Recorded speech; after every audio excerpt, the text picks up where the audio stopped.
अस्सलाम वालेकुम traders, welcome back to the channel. आज हम बात करेंगे supply and demand trading strategy की, जो एक इंतहाई powerful forex, crypto and stock trading technique है। इस वीडियो में हम सीखेंगे कि इस स्ट्रेटजी को कैसे यूज़ करना है और कैसे आप इससे अपने ट्रेडिंग गेम को इम्प्रूव कर सकते हैं। तो शुरू करते हैं अपनी वीडियो को। मिलते हैं एक छोटे से डिस्क्लेमर के बाद, मेरे साथ रहिएगा।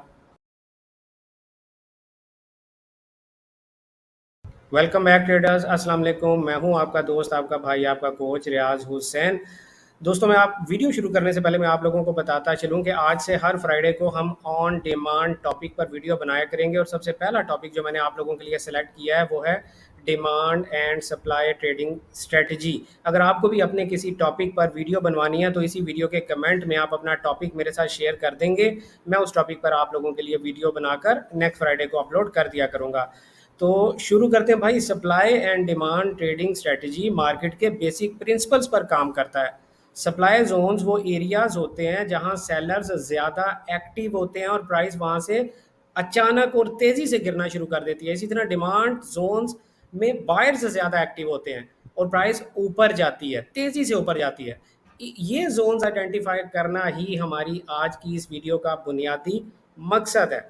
अब इसको एक मिसाल से समझने की कोशिश करते हैं। मतलब मैं कहना क्या चाह रहा हूँ कि अगर किसी फॉरेक्स पेयर्स की या गोल्ड की या स्टॉक की या क्रिप्टो के किसी कॉइन की प्राइस ऊपर जा रही थी और ऊपर जाते जाते एक ख़ास एरिया पर जाकर वो प्राइस रुक जाती है, ना सिर्फ वहाँ पर रुकती है बल्कि तेज़ी से गिरना शुरू हो जाती है, एक शार्प टर्न लेती है और तेज़ी से गिरना शुरू हो जाती है। तो वहाँ पर हम, जहाँ से प्राइस गिरना शुरू होती है, वहाँ पर हम एक सप्लाई ज़ोन बना लेते हैं। इसी तरह जब प्राइस नीचे गिर रही थी और गिरते गिरते ख़ास पॉइंट पर जाकर प्राइस अचानक अपनी ब्रेक लगाती है और ब्रेक लगाने के बाद वहाँ से शार्पली टर्न लेती है और स्ट्रक्चर ब्रेक करती हुई ऊपर निकल जाती है बड़ी तेज़ी के साथ। तो वो जो टर्निंग पॉइंट होता है जहाँ से प्राइस ने एक शार्प टर्न लिया था और ऊपर की मूव शुरू की थी, उस टर्निंग पॉइंट वाले एरिया पर हम अपना डिमांड जोन मार्क करते हैं। और इन सप्लाई और डिमांड जोन को हम अपने चार्ट पर रेक्टेंगल बॉक्सेस की सूरत में शो कर देते हैं। कहीं पर भी हमें दिखे कि ये एक सप्लाई जोन है, हमने वहाँ पर एक रेक्टेंगल बॉक्स बना लिया। सपोज ये मैं वैसे ही आपको बता रहा हूँ कि हमें लगा कि यहाँ पर एक डिमांड जोन है, हमने वहाँ पर एक रेक्टेंगल बॉक्स बना लिया। अपने डिमांड जोन पर, अपने सप्लाई जोन पर एक रेक्टेंगल बॉक्स बनाएंगे ताकि नेक्स्ट टाइम जब कभी प्राइस वहाँ पर आएगी तो वहाँ से हमें फिर एक रिएक्शन की तवक्को होती है और हम वहाँ से फिर दोबारा अपनी ट्रेड को प्लान करेंगे।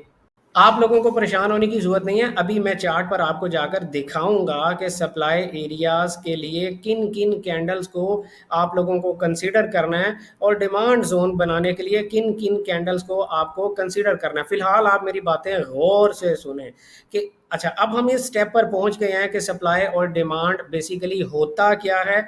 हमें ये मोटी मोटी बात समझ में आ गई है। अब इसको, सप्लाई और डिमांड को हमें यूज़ कैसे करना है, तो सबसे पहला स्टेप आपका ये है कि आपने जोन्स को आइडेंटिफाई करना है कि सप्लाई एंड डिमांड जोन जो हैं वो आपको किस टाइम फ्रेम में आइडियली फाइंड करने चाहिए। तो मैं ये आप लोगों से अर्ज करूंगा कि आप लोगों को छोटे से छोटा टाइम फ्रेम जो यूज करना चाहिए वो 4H टाइम फ्रेम है। या आपको 4H टाइम फ्रेम में अपने सप्लाई एंड डिमांड एरियाज को मार्क करना चाहिए, या फिर आपको डेली में या फिर वीकली में मार्क करना चाहिए। तो सबसे पहला स्टेप इस ट्रेडिंग स्ट्रेटजी का ये है कि आपको सप्लाई या demand zone structural time frame में फाइंड करने चाहिए। और मेरे नज़दीक स्ट्रक्चरल टाइम फ्रेम जो होते हैं वो 4H, डेली, वीकली या मंथली टाइम फ्रेम्स होते हैं।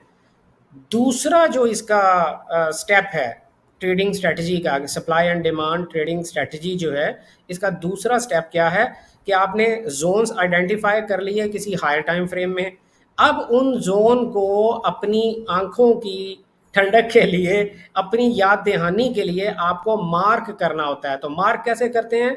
आप उन जोन को मार्क करते हैं किसी ना किसी बॉक्स के ज़रिए, और वहाँ पर आप अपनी याद दहानी के लिए लिख भी सकते हैं कि भाई ये डिमांड जोन है, कल को यहाँ पर जब प्राइस आएगी तो मैं इसी जोन के रीटेस्ट पर दोबारा बाय ट्रेड प्लान करने की कोशिश करूंगा। तो दूसरा स्टेप आपका क्या हो गया कि आपने अपने डिमांड या सप्लाई जोन पर रेक्टेंगल बॉक्सेस बना देने हैं। ठीक है, अगर आप ट्रेडिंग व्यू पे काम करते हैं तो आप लोगों को आइडिया होगा कि यार यहाँ पर ये रेक्टेंगल टूल होता है, किधर गया ये रेक्टेंगल टूल होता है। आप इस रेक्टेंगल टूल के जरिए ये रेक्टेंगल बॉक्स ड्रा कर सकते हैं, ठीक है। इनका कलर भी चेंज कर सकते हैं, जो भी चाहें आप कर सकते हैं।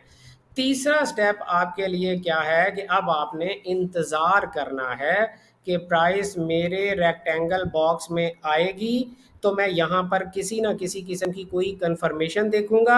अगर आपकी कंफर्मेशन जो है वो प्योरली प्राइस एक्शन है तो आपको यहाँ पर कोई ना कोई पिन बार या इंगल्फिंग कैंडल देखनी है, और फिर आपने अपनी ट्रेड में एंट्री लेनी है, और सप्लाई जोन या डिमांड जोन के नीचे या ऊपर रिस्पेक्टिवली आपका स्टॉप लॉस होता है, ठीक है। तो तीसरा स्टेप आपकी ट्रेडिंग स्ट्रेटजी का ये हो गया भाई कि आपने प्राइस का अपने डिमांड या सप्लाई जोन में आने का इंतजार करना है। और चौथा और इंतहाई इंपॉर्टेंट स्टेप कि आपने फैसिनेट नहीं होना कि मुझे डिमांड एंड सप्लाई का पता लग गया और बड़ा ज़बरदस्त ये फार्मूला काम करता है, बस मैं तो अब क्या करूंगा, मैं तो अपनी सारी जमा पूंजी एक ही ट्रेड पे लगा दूंगा। नहीं भाई, ये चौथा लेकिन सबसे ज़्यादा इंपॉर्टेंट स्टेप ये है कि आप प्रॉपर रिस्क मैनेजमेंट के साथ ट्रेडिंग करें। इस टॉपिक पर एक वीडियो बना देंगे, लेकिन प्रॉपर रिस्क मैनेजमेंट के साथ आपने अपनी ट्रेडिंग स्ट्रेटजी को प्लान करना है। अब हम चार्ट पर देखते हैं जाके कि कहाँ पर, किस जगह पर हमारे पास सप्लाई एंड डिमांड जोन्स बन रहे हैं। तो सबसे पहला स्टेप क्या है कि आपने ये देखना है कि प्राइस ने नीचे गिरते गिरते अचानक स्ट्रक्चर ब्रेक कर दिया हो। तो देखेंगे स्ट्रक्चर ब्रेक हुआ, प्राइस ने एक इंतहाई शार्प टर्न लिया, स्ट्रक्चर ब्रेक हुआ। तो सप्लाई जोन क्या होता है कि जब प्राइस नीचे गिर रही होती है, आखिरी जो मूव सबसे नीचे जाती है उसकी सबसे लास्ट रेड कैंडल्स। तो ये मूव सबसे ज्यादा नीचे गई, जितनी भी रेड कैंडल्स हैं उन सभी रेड कैंडल्स को जो आखिरी मूव में, भले यहाँ पर एक है, दो कैंडल्स हैं, तीन है, चार है, इससे आगे वाली अगर आपको कुछ रेड कैंडल्स यहाँ पर दिखाई दे रही, ये भी एक दो रेड कैंडल्स हैं। मैं थोड़ा सा जूम इन करके अगर आपको दिखाऊं, लेकिन ये दो रेड कैंडल्स जो हैं वो लोएस्ट पॉइंट पे मूव को नहीं लेकर गई, और ना ही इन दो रेड कैंडल्स ने कोई स्ट्रक्चर ब्रेक किया है। तो शर्त क्या है, सप्लाई जोन ऐसे एरिया में आपने जाकर ढूंढना है जहां पर सबसे नीचे जो मूव गई थी डाउन ट्रेंड की, उसकी आखिरी रेड कैंडल्स को आपने एज ए सप्लाई जोन अपने लिए मार्क करना होता है। और दूसरी शर्त क्या है कि उस मूव ने कोई ना कोई स्ट्रक्चर भी ब्रेक किया हो। तो जब कभी प्राइस यहां पर दोबारा आएगी तो वहां से एक शार्प बाउंस देखने को मिलेगा। तो आप इसको एज ए अपने लिए चार्ट पर डिमांड जोन मार्क कर सकते हैं। और इसका कलर आइडियली अगर मैं देखूं तो मैं इसका कलर जो है वो ग्रीन रखने की कोशिश करूंगा, ताकि मुझे पता चले कि ये मेरा डिमांड जोन है। इसी तरह से जब प्राइस ऊपर जा रही हो, आपको सप्लाई जोन ढूंढने की कोशिश करनी है। बट यहाँ से जब प्राइस ने सप्लाई दी थी तो कोई स्ट्रक्चर ब्रेक नहीं किया था, इसलिए हम यहाँ पर एज सच बहुत अच्छा सप्लाई जोन देख नहीं सकेंगे। हाँ, यहाँ पर हम अपना सप्लाई जोन ढूंढेंगे। क्यों? क्योंकि प्राइस ने, आप ये देखें, इमीडिएटली जाकर और स्ट्रक्चर ब्रेक कर दिया था। जब प्राइस ने जाकर स्ट्रक्चर ब्रेक कर दिया था तो अब हम देखेंगे कि आखिर ऐसी क्या वजह बनी कि इस मूव ने नीचे गिरना शुरू कर दिया। तो वो आखिरी कैंडल जहां पर लोगों को बाय में फंसाया गया था और वो सबसे ऊंची मूव में थी, यानी ये स्विंग हाई सबसे ऊंचा, इस स्विंग हाई से भी ऊंचा ये स्विंग हाई है, तो इसमें एक ग्रीन कैंडल है। लिहाजा अब इसी एक ग्रीन कैंडल को हम अपने लिए as a supply zone mark करेंगे। यानी सप्लाई जोन ऊपर जाती जाती प्राइस में वो आखिरी ग्रीन कैंडल या एक से ज़्यादा ग्रीन कैंडल्स होती हैं जो सबसे हाईएस्ट पॉइंट पर हो और उसके बाद प्राइस ने तेज़ी से गिरना शुरू कर दिया हो, कोई ना कोई स्ट्रक्चर जाके ब्रेक किया हो, इस तरह से तेजी से जाते हुए। आइडियली इस मूव में फेयर वैल्यू गैप्स होने चाहिए, लेकिन अभी हम फेयर वैल्यू गैप्स को टच नहीं कर रहे हैं। तो ये हमारा सप्लाई जोन बन जाएगा। और आपने देखा कि प्राइस ने कितने प्यार से आपके सप्लाई जोन को रिस्पेक्ट भी दी है। इसको मैं रेड कलर से मार्क करता हूं ताकि मुझे पता चले कि मैंने यहां से सेल की ट्रेड लेनी है। तो आपने देखा कि ये मैंने आप लोगों के लिए ऑब्वियसली चेरी पिक्स की हैं एग्जांपल्स, लेकिन आप लोग खुद से जाकर ये दो तीन शराइत को फोकस करें और अपने लिए supply and demand Jones 4H में, डेली में, वीकली में एंड मंथली टाइम फ्रेम में फाइंड करें और फिर वहां से आप मैजिक देखें कि प्राइस वहां से कैसे रिएक्ट करती आपको दिखाई देगी। तो ये थी हमारी भाई आसान तरीन beginners friendly demand and supply trading strategy in Urdu. उम्मीद है कि आपको ये वीडियो ज़रूर पसंद आई होगी। अगर इस वीडियो ने आपकी ज़िंदगी में कोई वैल्यू क्रिएट की है तो इस वीडियो को ज़रूर लाइक कीजिएगा, अपने दोस्तों के साथ शेयर कीजिएगा और चैनल को सब्सक्राइब ज़रूर कीजिएगा।